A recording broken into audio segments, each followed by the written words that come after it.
9 মাসের যুদ্ধের মধ্য দিয়ে স্বাধীন হয় বাংলাদেশ।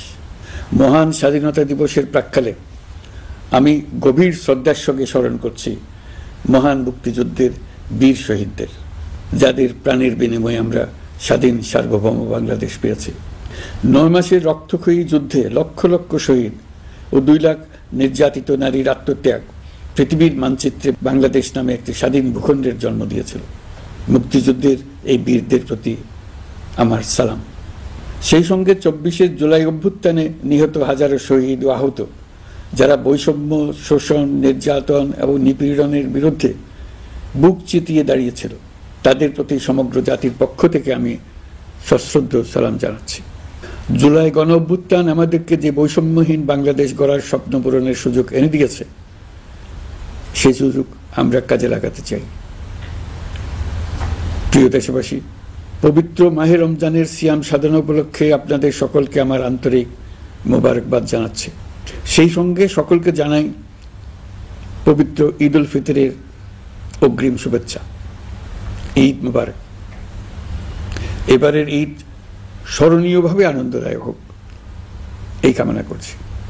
বর্তমান সরকার দায়িত্ব গ্রহণের পর থেকেই দ্রব্যমূল্য নিয়ন্ত্রণে জোর ব্যবস্থা নিয়েছে। রমজান ও ঈদে বড় চ্যালেঞ্জ ছিল জিনিসপত্রের দামের লাগাম টেনে ধরা, বিদ্যুৎ সরবরাহ নিশ্চিত করা।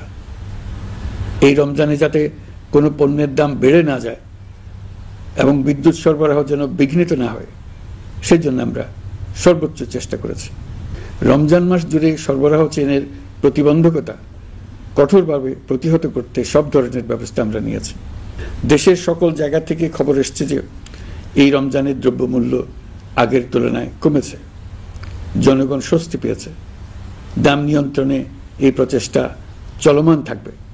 প্রিয় দেশবাসী, গত 16 বছরে শেখ হাসিনা যে ভয়াবহ লুটপাট কায়েম করেছিল, আপনারা সেটার ভুক্তভোগী ছিলেন।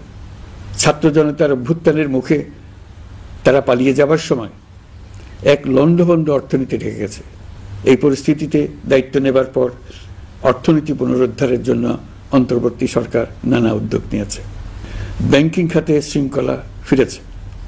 ক্রমান্বয়ে অর্থনীতির অপরাপর সুযোগগুলো ইতিবাচক ধারায় ফিরতে শুরু করেছে। এই সরকারের সবচেয়ে বড় চ্যালেঞ্জ মূল্যস্ফীতি। ফেব্রুয়ারিতে মূল্যস্ফীতি 9.32% নেমে এসছে, যা 22 মাসের মধ্যে সর্বনিম্ন। আগামী জুন মাসের মধ্যে এটি 8%-এর নিচে নেমে আসবে বলে আশা করছে। দেশের ধ্বংসপ্রাপ্ত অর্থনীতিতে স্বস্তি এনে দিয়েছে আমাদের প্রবাসী ভাই বোনেরা। অন্তর্বর্তী সরকার দায়িত্ব নেবার পর থেকে রেমিটেন্স ধারাবাহিকভাবে বেড়েছে। ফেব্রুয়ারি মাসে রেমিটেন্স প্রবাহ রেকর্ড গড়েছে, প্রায় 25% বৃদ্ধি পেয়ে $2.5 বিলিয়ন পৌঁছেছে। রেমিটেন্স যোদ্ধারা আমাদের দেশের অর্থনীতি গড়ার বীর সৈনিক। তাদের জন্য প্রক্রিয়াগত যেসব বিষয় রয়েছে, সেগুলো সহজ করে দেওয়া আমাদের দায়িত্ব। তারা যেন ভোগান্তির শিকার না হন, দূতাবাস যেন ঠিক মতো কাজ করে, এটি নিশ্চিত করার জন্য আমরা ব্যবস্থা নিয়েছি। আগামী নির্বাচনে যেন তাদের ভোটাধিকার দিতে পারি, সেজন্য কাজ করছি। পলাতক সরকারের আমলে চট দখলের মতো দেশের ব্যাংকগুলো দখল করে নেওয়া হয়েছিল। আমানতকারীর টাকাকে তারা নিজেদের ব্যক্তিগত টাকায় রূপান্তরিত করে ফেলেছিল। অন্তর্বর্তী সরকারের অন্যতম কাজ ছিল ব্যাংকিং ব্যবস্থায় আস্থা ফিরিয়ে আনা, আমানতকারীর স্বার্থ রক্ষা করে নিয়ম শৃঙ্খলা প্রতিষ্ঠা করা, হিসাবপত্রে বিশ্বাসযোগ্যতা স্থাপন করা। ব্যাংকিং ব্যবস্থায় আস্থা প্রতিষ্ঠা করা গেছে। এর ফলে অর্থনীতিতে শৃঙ্খলা ফিরেছে। অন্তর্বর্তী সরকারের অর্জনগুলোর মধ্যে এটা ছিল খুবই গুরুত্বপূর্ণ। গত সরকারের লুটপাটের মহোৎসবে গত 15 বছরে $234 বিলিয়ন পাচার হয়েছে। এটা আমরা জানি। কত রকমভাবে পাচার হয়েছে তাও জানার বিষয়। অভিনব এক একটা পদ্ধতি ছিল। পাচারের একটা পদ্ধতি সবাইকে হতভম্ব করে দিয়েছে। এই পাচার হয়েছে বিদেশে অধ্যয়নরত সন্তানের কাছে টাকা পাঠানোর নামে। তিনি সন্তানের লেখাপড়ার জন্য এক সেমিস্টারের অর্থাৎ 3 মাসের খরচ বাবদ অফিসিয়াল ব্যাংকিং চ্যানেলে পাঠিয়েছেন $3.33 কোটি, অর্থাৎ প্রায় 400 কোটি টাকা। পাচারের এর চাইতে বেশি তাক লাগানো পন্থা আর কি আছে, তার কোনো সীমা আছে বলে আমার মনে হয় না। আইন, নিয়ম, নীতির জায়গায় যখন হরিলুট প্রতিষ্ঠিত হয়, তখন এমন সবকিছুই সম্ভব। এই অর্থ পাচারকারীদের দ্রুত আইনের আওতায় নিয়ে আসার লক্ষ্যে ইতোমধ্যে আন্তর্জাতিক তৎপরতা জোরদার করা হয়েছে। প্রিয় দেশবাসী, অন্তর্বর্তী সরকার পৃথিবীর বিভিন্ন দেশের শীর্ষস্থানীয় বিনিয়োগকারীদের সঙ্গে নিয়মিত বৈঠক করে যাচ্ছে। তারা বাংলাদেশের বর্তমান ব্যবস্থায় বিনিয়োগের বিষয়ে খুবই আগ্রহী। আশা করছি দ্রুততম সময়ে দেশের নতুন নতুন বিদেশি বিনিয়োগ আপনারা দেখতে পাবেন। সরকার দায়িত্ব নেওয়ার পর থেকে দেশের রপ্তানি 13% বেড়েছে। জানুয়ারিতে 7% কন্টেইনার হ্যান্ডলিং বেড়েছে। বাংলাদেশ বিনিয়োগ উন্নয়ন কর্তৃপক্ষ ইতোমধ্যে লাইসেন্সিং রিকোয়ারমেন্টস, প্রত্যাবাসন আইন সহ বিনিয়োগকারীদের যে সাধারণ সমস্যাগুলো রয়েছে সেগুলো সমাধানে কাজ শুরু করেছে। বাংলাদেশ বিনিয়োগ উন্নয়ন কর্তৃপক্ষ আগামী মাসে ঢাকায় 4 দিন ব্যাপী আন্তর্জাতিক বিনিয়োগ সম্মেলন করছে। বিশ্ববিখ্যাত অনেক বিনিয়োগকারী এতে অংশ নেবেন। ইতিমধ্যে DP World, Singapore PSA, AP Moller Maersk কয়েক বিলিয়ন ডলারের বিনিয়োগের প্রস্তাব করেছে। অন্তর্বর্তী সরকার দায়িত্ব গ্রহণের পর থেকেই স্বতঃস্ফূর্তভাবে পৃথিবীর সকল সরকার আমাদের প্রতি বন্ধুত্বের হাত বাড়িয়ে দিয়েছে। এটা শুরু হয়েছিল গত সেপ্টেম্বরে জাতিসংঘের বার্ষিক বৈঠকে। আপনাদের মনে আছে বিশ্বের সরকার প্রধানরা কিভাবে আমাদের সঙ্গে আগ্রহ নিয়ে দেখা করতে এগিয়ে এসছে। তারপর থেকে যে কোনো সম্মেলনে গিয়েছি, দেখেছি আন্তর্জাতিক নেতৃবৃন্দের আগ্রহ কিভাবে ক্রমেই বেড়ে চলেছে। জানুয়ারি মাসে সুইজারল্যান্ডের দাভোসে গিয়েছিলাম। এই সম্মেলনে 47টি পৃথক ইভেন্টে আমার অংশগ্রহণ করতে হয়েছে। বিভিন্ন দেশের সরকার প্রধান, মন্ত্রী, বিশ্ব বাণিজ্যের নায়করা, জাতিসংঘের মহাসচিব, জাতিসংঘের বিভিন্ন সংস্থার প্রধানদের সঙ্গে বৈঠক করেছে। তারা আমাদের পাশে থাকার জন্য আন্তরিক আগ্রহ প্রকাশ করেছেন। সম্প্রতি আমি সংযুক্ত আরব আমিরাতে গিয়েছিলাম। তারা বিগত সরকারের সময় আমাদের ভিসা বন্ধ করে দিয়েছিল। আমরা সেই দেশের ভিসার দরজা খোলার চেষ্টা চালিয়ে যাচ্ছি। তারা আশ্বাস দিয়েছেন তাদের দিক থেকে সকল আনুষ্ঠানিকতা সম্পন্ন করে ভিসার দরজা উন্মুক্ত করবেন। আমি আশা করছি সেটা দ্রুতই উন্মুক্ত হবে। আমি সংযুক্ত আরব আমিরাতকে আমাদের দেশে শিল্প কারখানা গড়ে তোলার জন্য একটি শিল্পাঞ্চল করার প্রস্তাব দিয়েছি। তারা এই বিষয়ে আগ্রহ জানিয়েছে। শিল্পাঞ্চলে 2টি কাজ দিয়ে তারা শুরু করবে, এই জন্য কথাবার্তা শুরু হয়েছে। প্রথমে মুসলিম বিশ্বে সরবরাহের জন্য একটি হালাল গোশত প্রক্রিয়াজাত করার কারখানা করবে। এরপর মৎস্য প্রক্রিয়াজাতকরণের জন্য কারখানা স্থাপন করবে। তারা আমাদের নতুন সামুদ্রিক বন্দর পরিচালনা করার জন্যও আগ্রহ জানিয়েছে। প্রিয় দেশবাসী, বিশ্ব মানচিত্রে বাংলাদেশকে অনন্য উচ্চতায় নিয়ে যাওয়া আমাদের অন্যতম লক্ষ্য। এই লক্ষ্যে আমরা আসিয়ানের সদস্য হিসেবে যোগদান করার বিষয়ে আগ্রহের কথা জানিয়েছি। এই বছরের শুরু থেকেই মালয়েশিয়া আসিয়ানের চেয়ারম্যানের দায়িত্ব গ্রহণ করেছে। মালয়েশিয়ার মাননীয় প্রধানমন্ত্রী আনোয়ার ইব্রাহিমের সঙ্গে এই বিষয়ে কথা হয়েছে। তিনি আমাদের আবেদনের প্রতি সমর্থন জানিয়েছেন, আমাকে মালয়েশিয়া সফরের আমন্ত্রণ জানিয়েছেন। আমি এই আমন্ত্রণ গ্রহণ করেছি। মালয়েশিয়া রোহিঙ্গা সমস্যা সমাধানের জন্য জাতিসংঘের সম্মেলন আয়োজনের দায়িত্ব নিয়েছে। আমাদের দেশ থেকে শ্রমিক নিয়ে যাবার ব্যাপারে যে সমস্ত সমস্যার সৃষ্টি হয়েছিল সবগুলো সমাধানের জন্য আন্তরিকভাবে তারা কাজ করছে। আগামীকাল 4 দিনের সফরে আমি চীন যাচ্ছি। প্রেসিডেন্ট শি জিনপিং এর সঙ্গে আমার বৈঠক হবে। চীনের বড় বড় ব্যবসায়িক প্রতিষ্ঠানের সিইওদের সঙ্গেও বৈঠক করব। পৃথিবীর সর্ববৃহৎ চাইনিজ সোলার প্যানেল নির্মাতা প্রতিষ্ঠান লংজি বাংলাদেশে কারখানা স্থাপনের আগ্রহ জানিয়েছে। আমরা তাদের সঙ্গে কাজ করছি। এছাড়া প্রযুক্তিগত সহায়তা, মেডিকেল সহায়তা, স্বল্প মূল্যে চিকিৎসা সহ অন্যান্য বিষয়ে আলোচনা হবে। তারা আমাদের দেশ থেকে আম, কাঁঠাল ও পেয়ারা আমদানি করতে চায়। এটা খুব দ্রুতই শুরু হবে। এই সফরের মধ্য দিয়ে আমাদের 2 দেশের সম্পর্ক ঘনিষ্ঠতর হবে। আমি বরাবরই বলে এসেছি, আমরা মহা সৌভাগ্যবান এক জাতি। পৃথিবীর মানচিত্রে আমাদের অবস্থানের কারণে বাংলাদেশ, ভারত, নেপাল ও ভুটান, দক্ষিণ এশিয়ার এই 4টি দেশ মিলে একটি যৌথ অর্থনীতি গড়ে তুলতে পারলে 4 দেশই লাভবান হবে। নেপাল ও ভুটান আমাদের জলবিদ্যুৎ দিতে অত্যন্ত আগ্রহী, আমরাও নিতে আগ্রহী। বাংলাদেশের শিল্পাঞ্চল গড়ে তুলতে এর কোনো বিকল্প নেই। আমাদের রয়েছে এক বিস্তীর্ণ মহাসাগর। ভৌগোলিক অবস্থানগত কারণে আমাদের সামনে বিরাট অর্থনৈতিক সুযোগ এনে দিয়েছে। কুমিরা থেকে টেকনাফ পর্যন্ত দীর্ঘ উপকূল ভূমি।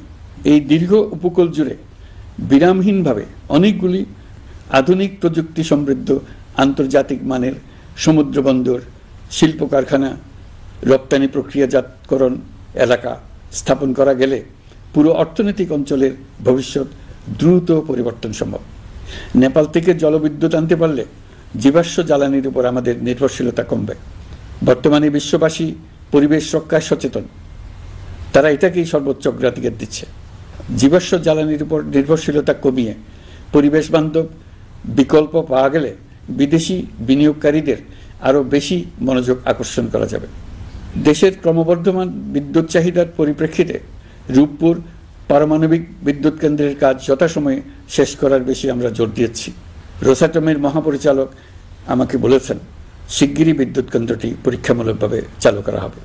আমাদের পণ্য পৃথিবীর পণ্য। এই পণ্য নেপালে যাবে, ভুটানে যাবে, ভারতের 7 সিস্টার্সে যাবে। প্রতিবেশীদের পণ্য আমাদের এখানে আসবে, সারা পৃথিবীর কাছে পৌঁছে যাবে। এইভাবেই এটি একটি লাভজনক অর্থনৈতিক অঞ্চল হিসেবে দাঁড়িয়ে যাবে। আর এই অঞ্চলের গুরুত্বপূর্ণ ভূমিকায় থাকবে বাংলাদেশ। বাংলাদেশের সবচেয়ে বড় সমস্যা সীমাহীন দুর্নীতি। স্বৈরাচারী সরকার এই দুর্নীতিকে বিশ্বের শীর্ষস্থানে নিয়ে গেছে। দুর্নীতির ফলে শুধু যে সবকিছুতে অবিশ্বাস্য রকম ব্যয় বৃদ্ধি পাচ্ছে তাই না, এর ফলে সরকার ও জনগণের সকল আয়োজন বিকৃত হয়ে যায়। সরকারের লক্ষ্য, নীতিমালা, প্রাতিষ্ঠানিক আয়োজন, সরকারি কর্মকর্তাদের দায় দায়িত্ব যা কিছু কাগজে লেখা থাকে তার সব কিছু অর্থহীন হয়ে যায়। দেশ চলে অলিখিত আয়োজনে। সরকারকে চলতে হয়, ব্যবসায়ীকে চলতে হয়, শিল্পপতিকে চলতে হয়, বিনিয়োগকারীকে চলতে হয়, দেশের সকল নাগরিককে এই অলিখিত নিয়মে চলতে হয়। নাগরিককে এই অদৃশ্য জগতের সঙ্গে মোকাবেলা করে টিকে থাকার বিদ্যায় পারদর্শী হতে সাধনা করতে হয়। দৈনন্দিন জীবনে টিকে থাকা এবং সাফল্য অর্জনের জন্য একটা নতুন ভাষা আয়ত্ত করতে হয়। চারদিকে কি শব্দ বলা হচ্ছে, কাগজে কি লেখা হচ্ছে তা মনে মনে দ্রুত অনুবাদ করে তার মর্মার্থ বুঝে নিতে হয়। তা না হলে দৈনন্দিন সিদ্ধান্ত নেওয়া যায় না। সবচেয়ে বড় মুশকিল হলো এর কোনো অভিধান নেই। কারণ ব্যক্তি বিশেষে, স্থান বিশেষে, পরিস্থিতি বিশেষে এর অর্থ ক্রমাগতভাবে পাল্টে যায়। পুরো বিশ্ব বুঝে গেছে আমরা জাতি হিসেবে সততার পরিচয় বহন করি না। এটা শুধু জাতীয় কলঙ্কের বিষয় নয়, আন্তর্জাতিক বাণিজ্যে এটা আত্মঘাতী বিষয়। দেশবাসীর মতো আন্তর্জাতিক সম্প্রদায়ও চায় আমরা দুর্নীতিমুক্ত হই, কারণ তারা আমাদের সঙ্গে ব্যবসা বাণিজ্য সম্প্রসারণ করতে চায়। দুর্নীতিমুক্ত হতে না পারলে ব্যবসা বাণিজ্য কিছুই চলবে না। দুর্নীতি থেকে মুক্ত হওয়া ছাড়া বাংলাদেশের কোনো গতি নেই। অন্তর্বর্তী সরকার সকল কাজ দুর্নীতিমুক্ত করতে সর্বোচ্চ অগ্রাধিকার দিয়ে যাচ্ছে। এই সরকারের মেয়াদকে দুর্নীতিমুক্ত রাখার চেষ্টার পাশাপাশি আগামী দিনেও দেশের নাগরিককে যেন সরকারের পৃষ্ঠপোষকতা দুষ্পুষ্ট দুর্নীতি থেকে মুক্ত রাখতে পারে সেই ব্যবস্থা নিশ্চিত করতে আমরা প্রতিশ্রুতিবদ্ধ। দুর্নীতি ও হয়রানি রোধে আমরা একটা বিষয়ের উপর গুরুত্ব দিচ্ছি। সরকারের সঙ্গে দৈনন্দিন, মাসিক বা বার্ষিক রুটিন কাজের জন্য যেন কোনো নাগরিককে সশরীরে কোনো সরকারি অফিসে উপস্থিত হতে না হয়। দুর্নীতি প্রতিরোধের অংশ হিসেবে সরকারি সব অফিসে ই-ফাইলিং চালুর সিদ্ধান্ত নেওয়া হয়েছে। ই-ফাইলিং ব্যবস্থা চালু হলে দুর্নীতি কমে আসবে। এতে করে কোন অফিসের কোন ডেস্কে কোন ফাইল আটকে আছে তা সহজেই জানা যাবে। সরকারি যতগুলো কার্যক্রমে অনলাইন সেবা চালু সম্ভব সবখানে এই সেবা চালুর বিষয়ে সরকার কাজ করছে। সরকারি বিভিন্ন সেবা পেতে অসহায় নাগরিকের টুটি চেপে ধরে অবিশ্বাস্য পরিমাণ টাকা দিতে বাধ্য করা হয়। টাকার যে লেনদেন ও ভোগান্তির সম্মুখীন হতে হয় সেটা থেকে নাগরিকদের বাঁচানোর জন্য আমরা বদ্ধপরিকর। অনলাইনে সেবা পাওয়ার পদ্ধতিটি আরও কিভাবে সহজ করা যায় এই ব্যাপারে আমাদের কাছে পরামর্শ জানিয়ে লিখুন, ইমেইল করুন। আপনি বা আপনার পরিবারের যে কেউ এই সেবা বাণিজ্যিকভাবে দিতে চাইলে প্রশিক্ষণ গ্রহণ করে পৃথিবীর যে কোনো স্থান থেকে এই সেবা দিতে পারবেন। বিগত সরকারের আমলে ভিন্ন মতকে দমন করার জন্য মিথ্যা মামলাকে হাতিয়ার হিসেবে বেছে নেওয়া হয়েছিল। বিভিন্ন পর্যায়ে যাচাই বাছাই করে আমরা এইসব হয়রানিমূলক মামলা প্রত্যাহারের উদ্যোগ নিয়েছি। গত ফ্যাসিস্ট সরকারের সময় দায়ের করা রাজনৈতিক হয়রানিমূলক মামলাগুলোর মধ্যে সারা দেশে পর্যন্ত ৬,২৯৫টি মামলা প্রত্যাহারের সুপারিশ করা হয়েছে। অন্যান্য সকল হয়রানিমূলক মামলাও ক্রমান্বয়ে প্রত্যাহার করা হচ্ছে। এছাড়া এ পর্যন্ত সাইবার সিকিউরিটি আইনের অধীনে বিচারাধীন স্পিচ অফেন্স সংক্রান্ত 413টি মামলা প্রত্যাহার করা হয়েছে। এই আইনটি অবিলম্বে বাতিল করে নাগরিক বান্ধব সাইবার সুরক্ষা আইন করা হচ্ছে। মানুষের ভোগান্তি রোধেও আমরা আইনগত পদক্ষেপ নিচ্ছি। জিডি করার সময় স্বাক্ষর দেওয়ার জন্য এখন আর থানায় যাওয়ার প্রয়োজন নাই, এটা অনলাইনেই করা যাবে। এই ব্যাপারে প্রয়োজনীয় নির্দেশ দেওয়া হয়েছে। পাওয়ার অফ অ্যাটর্নি বিধিমালা সংশোধনীর মাধ্যমে প্রবাসী বাংলাদেশিদের হয়রানি লাঘব করা হয়েছে।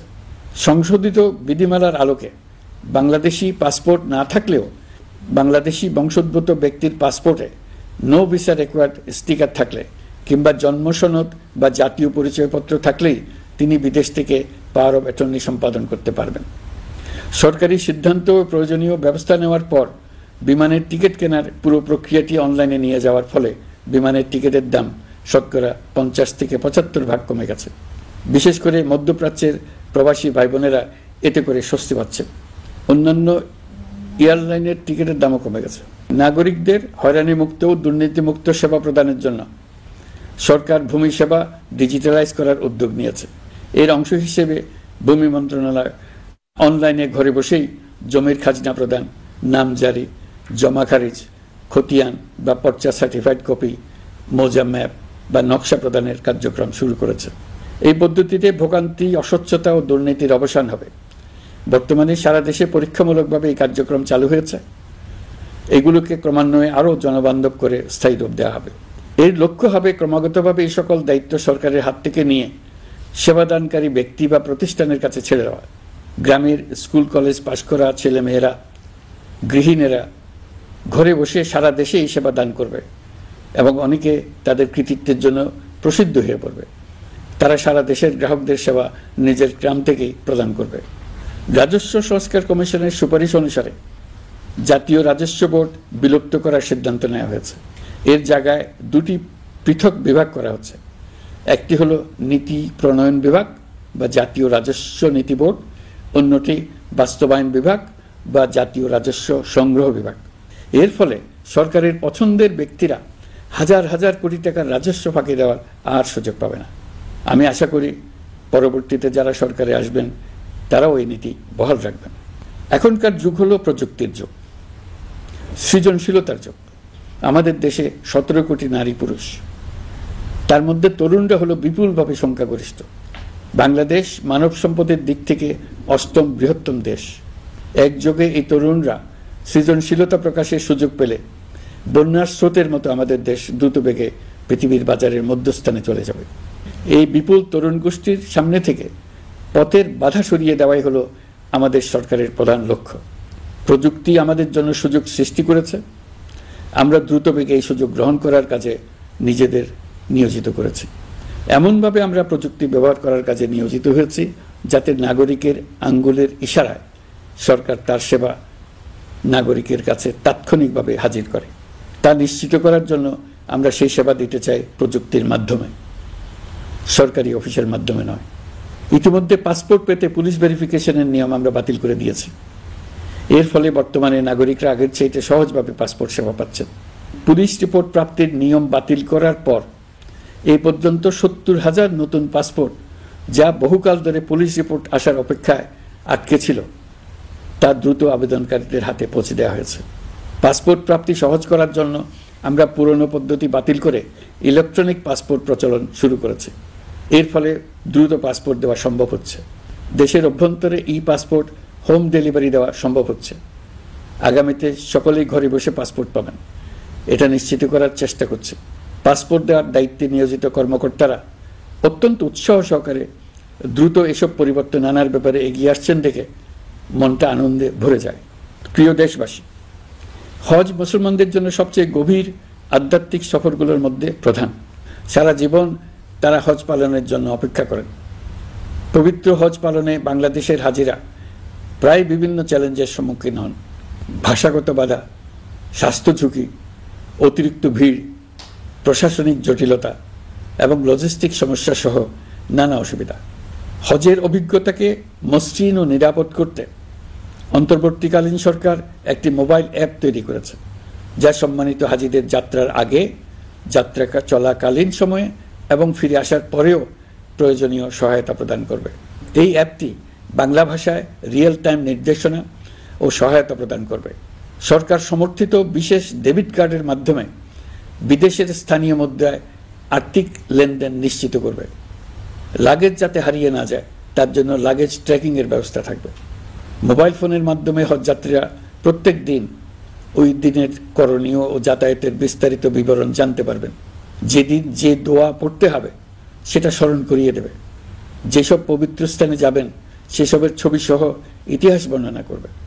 হাজিদের মনে কোনো প্রশ্ন জাগলে কল সেন্টারে ফোন করে সেই প্রশ্নের উত্তর পাবেন। শরীর খারাপ লাগলে ডাক্তারের সঙ্গে যোগাযোগ করিয়ে দেবে। সম্মানিত হাজিদের কোনো পরামর্শ থাকলে সেটা পরামর্শ পৃষ্ঠায় লিখে দিতে পারবেন। ভ্রমণের দৈনন্দিন ঝামেলার জন্য হজের মূল লক্ষ্যকে পরাজিত করতে না পারে তার জন্য সকল ব্যবস্থা এতে রাখা থাকবে। প্রিয় দেশবাসী, আপনারা শুনেছেন আমি স্টারলিংকের প্রতিষ্ঠাতা এবং বিশ্বের শীর্ষ ধনকুবের স্পেস এক্স ও টেসলার এর মালিক এলন মাস্কের সঙ্গে ফোনে আলাপ করে বাংলাদেশে স্টারলিংকের কার্যক্রম শুরু করার আহ্বান জানিয়েছি। সে অনুসারে কোম্পানির প্রতিনিধিরা এখন বাংলাদেশে তাদের কার্যক্রম শুরুর আয়োজন করছে। তাদের সঙ্গে 3 মাসের মধ্যে বাণিজ্যিক চুক্তি চূড়ান্ত করার কাজ চলছে। স্টারলিংকের মাধ্যমে স্বল্প মূল্যে উচ্চগতির ইন্টারনেট বাংলাদেশের ডিজিটাল জগতে একটা বিপ্লব আনবে। স্টারলিংক সেবা চালু হলে দেশের প্রতিটি গ্রাম, দ্বীপাঞ্চল, দুর্গম পাহাড়ি অঞ্চল অতি উচ্চগতির ইন্টারনেট সেবার আওতায় চলে আসবে।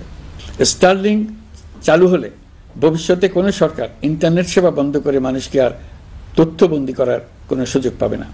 বাংলাদেশের প্রতিটি অঞ্চলে বিশ্বমানের শিক্ষা, স্বাস্থ্যসেবা, অর্থনৈতিক ক্ষেত্রে সকল নাগরিকের অংশগ্রহণ নিশ্চিত করা যাবে। আমাদের নতুন প্রজন্ম দেশের যে কোনো প্রত্যন্ত অঞ্চলেই থাকুক না কেন তারা বিশ্ব নাগরিক হয়ে গড়ে ওঠার সুযোগ পাবে। সরকার যুব উদ্যোক্তা নীতি 2025 প্রণয়ন করেছে। এর লক্ষ্য হবে সামাজিক, অর্থনৈতিক ও পরিবেশগত অগ্রগতির মূল চালক হিসেবে তরুণ তরুণীদের ক্ষমতায়ন করা। এই নীতি টেকসই উন্নয়ন লক্ষ্যমাত্রা অর্জনের উপায় হিসেবে সফল উদ্যোক্তা তৈরিতে সহায়ক হবে। সামাজিক ও অর্থনৈতিক ক্ষেত্রে তরুণ উদ্যোক্তাদের অবদানকে স্বীকৃতি দেওয়া হবে। প্রিয় দেশবাসী, জাতিসংঘের মহাসচিব অ্যান্টনিও গুতেরেস কয়েকদিন আগে বাংলাদেশ সফর করেছেন। তাকে সঙ্গে নিয়ে আমি কক্সবাজারে রোহিঙ্গা ক্যাম্পগুলোতে গিয়েছি। ক্যাম্পে অবস্থানরত 1 লাখ রোহিঙ্গা শিশু, কিশোর, নারী, পুরুষ সবার সঙ্গে একসঙ্গে ইফতার করেছে। আমাদের প্রস্তাবে সম্মতি জানিয়ে আগামী সেপ্টেম্বর মাসে জাতিসংঘের সাধারণ অধিবেশনে রোহিঙ্গা সংকট নিয়ে একটি পৃথক অধিবেশন আয়োজন করার প্রস্তুতি নিচ্ছে। মালয়েশিয়া ও ফিনল্যান্ড যৌথভাবে এই সম্মেলনের আয়োজক হতে এগিয়ে এসছে। এর পাশাপাশি অস্ট্রেলিয়ার সাবেক ভারপ্রাপ্ত প্রধানমন্ত্রী জুলি বিশপকে আমি এই গুরুত্বপূর্ণ সভায় মুখ্য ভূমিকা পালনের জন্য আহ্বান জানিয়েছি। তিনি আমার প্রস্তাব গ্রহণ করেছেন। জাতিসংঘের মহাসচিব বাংলাদেশ সফরে এসে জাতীয় ঐকমত্য কমিশনের সদস্য, রাজনৈতিক দলের নেতৃবৃন্দ ও তরুণদের সঙ্গে পৃথক পৃথকভাবে বৈঠক করেছেন। বৈঠকে সবাই জাতিসংঘের মহাসচিবকে নতুন বাংলাদেশ গঠনের স্বপ্নের কথা জানিয়েছেন। আপনারা জানেন, পতিত স্বৈরাচারের নিপরণের বর্ণনা উঠে এসছে জাতিসংঘের মানবাধিকার বিষয়ক হাই কমিশনারের কার্যালয়ের রিপোর্টে। গত জুলাই-আগস্ট মাসে বাংলাদেশের ছাত্র, শ্রমিক জনতার উপর শেখ হাসিনা সরকার ও আওয়ামী লীগ যে দমন, পীড়ন ও হত্যাকাণ্ড চালিয়েছে এর পুঙ্খানুপুঙ্খ তদন্ত করে বিস্তারিত রিপোর্ট প্রকাশ করেছে তারা। এই রিপোর্টে স্পষ্টভাবে উঠে এসছে যে শেখ হাসিনা নিজেই নিরাপত্তা বাহিনীর কর্মকর্তাদের নির্দেশ দিয়েছিলেন বিক্ষোভকারীদের হত্যা করতে। বিগত সরকার, আওয়ামী লীগ ও আওয়ামী লীগের সহযোগী গোষ্ঠী ও সংগঠন একত্রিত হয়ে পরিকল্পিতভাবেই গুরুতর মানবাধিকার লঙ্ঘনে জড়িত ছিল। মানবাধিকার বিষয়ক হাই কমিশনারের রিপোর্টে বলা হয়েছে বিক্ষোভ চলাকালে প্রায় 1400 জন নিহত হয়েছেন, যার মধ্যে প্রায় 13% শিশু। বিক্ষোভের সম্মুখ সারিতে থাকার কারণে আমাদের জুলাই কন্যারা নিরাপত্তা বাহিনী ও আওয়ামী লীগের সমর্থকদের দ্বারা আক্রান্ত হয়েছে, এমনকি যৌন নির্যাতনের শিকার হয়েছে। জাতিসংঘের রিপোর্ট পড়ে সবার গায়ের লোম দাঁড়িয়ে গেছে। কি ভয়াবহতা! কিভাবে একজন প্রধানমন্ত্রী নিজ দেশে নিরস্ত্র মানুষকে হত্যার পর লাশ লুকিয়ে ফেলার নির্দেশ দিতে পারে? ক্ষমতা আঁকড়ে রাখার জন্য তিনি পৃথিবীর সকল নিষ্ঠুরতা ছাড়িয়ে গেছেন। এটাই জাতিসংঘের প্রতিবেদনে উঠে এসছে। মানবাধিকার বিষয়ক হাইকমিশনার কার্যালয়ের এই রিপোর্টকে আমরা স্বাগত জানাচ্ছি। প্রতিবেদনে যে সুপারিশ করা হয়েছে, অন্তর্বর্তী সরকার সেই সুপারিশগুলো গুরুত্বের সঙ্গে বিবেচনা করছে। আপনাদেরকে আশ্বস্ত করে বলতে চাই, যারা গণহত্যায় জড়িত ছিল, যারা নির্বিচারে মানুষ হত্যা করেছে, যারা ইতিমধ্যে হত্যাকারী হিসেবে বিশ্বের কাছে স্বীকৃত, তাদের বিচার এই দেশের মাটিতে হবেই। প্রিয় দেশবাসী, আপনারা জানেন অন্তর্বর্তী সরকার দায়িত্ব নেবার পর থেকেই গণমাধ্যম ও সোশ্যাল মিডিয়ায় গুজবের যেন এক মহোৎসব চলছে। দেশকে অস্থিতিশীল করার জন্য একের পর এক মিথ্যা তথ্য ছড়িয়ে দিয়ে জনগণকে বিভ্রান্ত করার চেষ্টা চলছে। অভিনব সব প্রক্রিয়ায় গুজব ছড়ানো হচ্ছে। এক ছবির সঙ্গে অন্য ছবি জুড়ে দেওয়া হচ্ছে, ঘটনা একটা, ছবি আরেকটা, এরকম ফটোকার্ড বানিয়ে অন্য দেশের ঘটনাকে এ দেশের ঘটনা হিসেবে চালিয়ে দিয়ে সোশ্যাল মিডিয়ায় তোলপাড় করে ফেলছে। যতই নির্বাচন কাছে আসবে, এর রূপ আরো ভয়ঙ্কর হতে থাকবে। কারা এর পেছনে আছে, কেন আছে, তা আপনাদের সবারই জানা আছে। আমরা এই গুজব ও মিথ্যা তথ্যের প্রচারণা রোধ করতে জাতিসংঘের সহযোগিতা চেয়েছি। জাতিসংঘের মহাসচিব এর মোকাবেলায় আমাদের সহযোগিতা করবেন বলে আশ্বাস দিয়ে গেছেন। দেশবাসীকে আমি স্মরণ করিয়ে দিতে চাই যে জুলাই অভ্যুত্থানের প্রথম পর্ব সফলভাবে সমাপ্ত হয়েছে। প্রথম পর্বের সমাপ্তির মধ্য দিয়ে অভ্যুত্থানের দ্বিতীয় পর্ব শুরু হলো। সবসময় মনে রাখতে হবে, আমরা কিন্তু যুদ্ধাবস্থায় আছি। গুজব হলো এই জুলাই অভ্যুত্থানের বিরুদ্ধে পরাজিত শক্তির মস্ত বড় হাতিয়ার। গুজব দেখলেই গুজবের সূত্রের সন্ধান করতে থাকবেন, গুজবকে অবহেলা করবেন না। বহু অভিজ্ঞ সমর বিশারদ এই গুজবের পেছনে দিনরাত কাজ করছে। সীমাহীন অর্থ এর পেছনে নিয়োজিত আছে। এর মূল লক্ষ্য জুলাই অভ্যুত্থানকে ব্যর্থ করা। আমরা তাকে ব্যর্থ হতে দেব না। আমাদের সামগ্রিক ঐক্য পলাতক শক্তির গায়ে জ্বালা ধরিয়ে দিচ্ছে। তারা এই ঐক্য ভাঙতে চায়। তাদের অভিনব কৌশল আপনি টেরই পাবেন না, আপনি বুঝতেই পারছেন না কখন তাদের খেলায় আপনি পুতুল হয়ে গেছেন। আমাদের সচেতনতা এবং সামগ্রিক ঐক্য দিয়েই এই গুজবকে রুখতে হবে, পলাতক অপশক্তির ষড়যন্ত্রকে ব্যর্থ করে দিতে হবে। প্রিয় দেশবাসী, আপনারা জানেন ইতিমধ্যে জাতীয় ঐকমত্য কমিশন তাদের কাজ শুরু করেছে। 6টি সংস্কার কমিশনের 166টি সুপারিশ ও পূর্ণাঙ্গ প্রতিবেদন সহ 38টি রাজনৈতিক দলের কাছে চিঠি দেওয়া হয়েছে।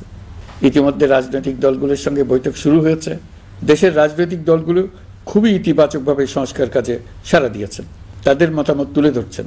কোন রাজনৈতিক দল কোন কোন সংস্কার প্রস্তাবে একমত হয়েছেন, কোনটিতে দ্বিমত হয়েছেন, সেসব তারা জানাচ্ছেন। এটা আমাদের জাতির জন্য অত্যন্ত সুখকর বিষয় যে প্রতিটি রাজনৈতিক দল সংস্কারের পক্ষে মত দিচ্ছেন। ঐকমত্য কমিশনের মাধ্যমে সকল রাজনৈতিক দলের মতামত নেওয়ার কাজ এখন চলমান আছে। কমিশনের লক্ষ্য যে সকল বিষয়ে রাজনৈতিক দলগুলো একমত হবেন সেগুলো চিহ্নিত করা এবং তার একটা তালিকা প্রস্তুত করা। যে সকল দল এতে একমত হয়েছেন তাদের স্বাক্ষর নেওয়া। এই তালিকাটাই হবে জুলাই চার্টার বা জুলাই সনদ।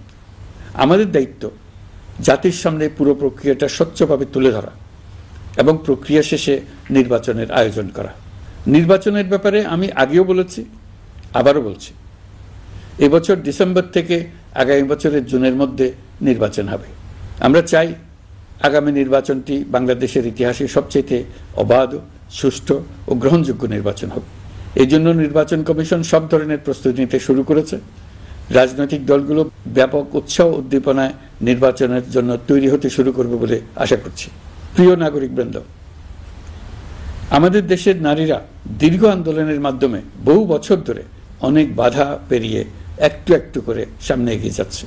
স্বাধীনতার 54 বছর পরেও এদেশের নারীরা অর্থনৈতিক, রাজনৈতিক, সামাজিক বৈষম্যের শিকার। বাংলাদেশের ইতিহাসে এখন পর্যন্ত যত আন্দোলন সংগ্রাম হয়েছে তার মধ্যে জুলাই গণ অভ্যুত্থানে নারীদের অংশগ্রহণ ছিল সবচেয়ে বেশি। গণ অভ্যুত্থানে নারীরা দুঃসাহসিক ভূমিকা রেখেছে। পুরনোকে দূরে ঠেলে দিয়ে নতুনের ভিত্তি স্থাপনের প্রতিজ্ঞা নিয়েছে। তারা ব্যাপক সংস্কারের কথা বলেছে। সর্বত্র নারীদের ভূমিকা আরো জোরালো করার কথা বলেছে। আমি মনে করি জুলাই গণ অভ্যুত্থান বাংলাদেশের প্রেক্ষিত বদলে দিয়েছে। জুলাইয়ের পর নারীদের অবস্থান ইতিবাচকভাবে পরিবর্তন হবে সেটাই আমরা চাই। আমরা বাংলাদেশ নিয়ে নতুন করে ভাবতে চাই, আর এই নতুন ভাবনায় নারীদের অবস্থান উচ্চতম পর্যায়ে অগ্রাধিকার পাক সেটাই আমরা চাই। পরিবারের সকল সদস্য, পাড়া প্রতিবেশী, ধর্মীয় প্রতিষ্ঠান, স্কুল, আপনারা আপনাদের নিজ নিজ অবস্থান থেকে ছেলে শিশু ও মেয়ে শিশুর মধ্যে যেন কোনো বৈষম্য সৃষ্টি না হয় তা নিশ্চিত করুন। আসুন নতুন বাংলাদেশে সবাই মিলে শিশুদের জন্য সুস্থ পরিবেশ নিশ্চিত করি। জুলাই গণ অভ্যুত্থানে অংশ নেওয়া নারীরা তাদের অধিকার প্রতিষ্ঠার ব্যাপারে দৃঢ় প্রতিজ্ঞ। দেশে বিরাজমান বৈষম্যগুলো চিহ্নিত করে নারীর প্রতি সহিংসতা প্রতিরোধ ও বৈষম্য নিরসনে আমাদের প্রত্যেককে একসঙ্গে কাজ করতে হবে। নারীর প্রতি বিদ্বেষমূলক কথাবার্তা, নারীকে খাটো করে রাখার প্রবৃত্তি যারা ধারণ করে তাদের বিরুদ্ধে সামাজিক আন্দোলন গড়ে তোলা প্রয়োজন। আধুনিক প্রযুক্তি সকল প্রকার বাধা ভেঙে দেওয়ার মহাশক্তি আমাদেরকে দিয়েছে। সেই বাধা যত শক্তই হোক, যত উঁচুই হোক, সকল দূরত্ব গোছানোর জন্য প্রযুক্তিকে অবশ্যই যেন আমরা ব্যবহার করতে আরম্ভ করি। নারীদের সুরক্ষায় পুলিশ হটলাইন নম্বর চালু করেছে, সরকারের পক্ষ থেকে শর্ট কোড চালু করা হচ্ছে, কল টেকার হিসেবে শতভাগ নারী কর্মীদের নিয়োগ দেওয়া হচ্ছে যেন নির্দ্বিধায় কথা বলা যায়। নারী ও শিশু নির্যাতন দমন আইন সংশোধন হয়েছে, এসব মামলার তদন্ত ও বিচারের সময় কমিয়ে আনা হয়েছে, বিচার বিলম্বে বাধা দূর করা হচ্ছে। ঢাকার পাশাপাশি চট্টগ্রাম ও রাজশাহীতে ডিএনএ ল্যাব স্থাপনের কাজ চলছে। খুব দ্রুতই বিশেষ জুডিশিয়াল সার্ভিস কমিশনের মাধ্যমে নতুন অনেক বিচারক নিয়োগ দেওয়া হচ্ছে। ভিকটিম শিশুরা যাতে দ্রুত বিচার পায় সেজন্য আলাদাভাবে বিশেষ ট্রাইব্যুনাল স্থাপনের বিধান রাখা হয়েছে। দেশের সবার মতো আমি অত্যন্ত আনন্দিত যে এবার নারী ফুটবল টিম দক্ষিণ এশিয়া চ্যাম্পিয়ন হয়েছে।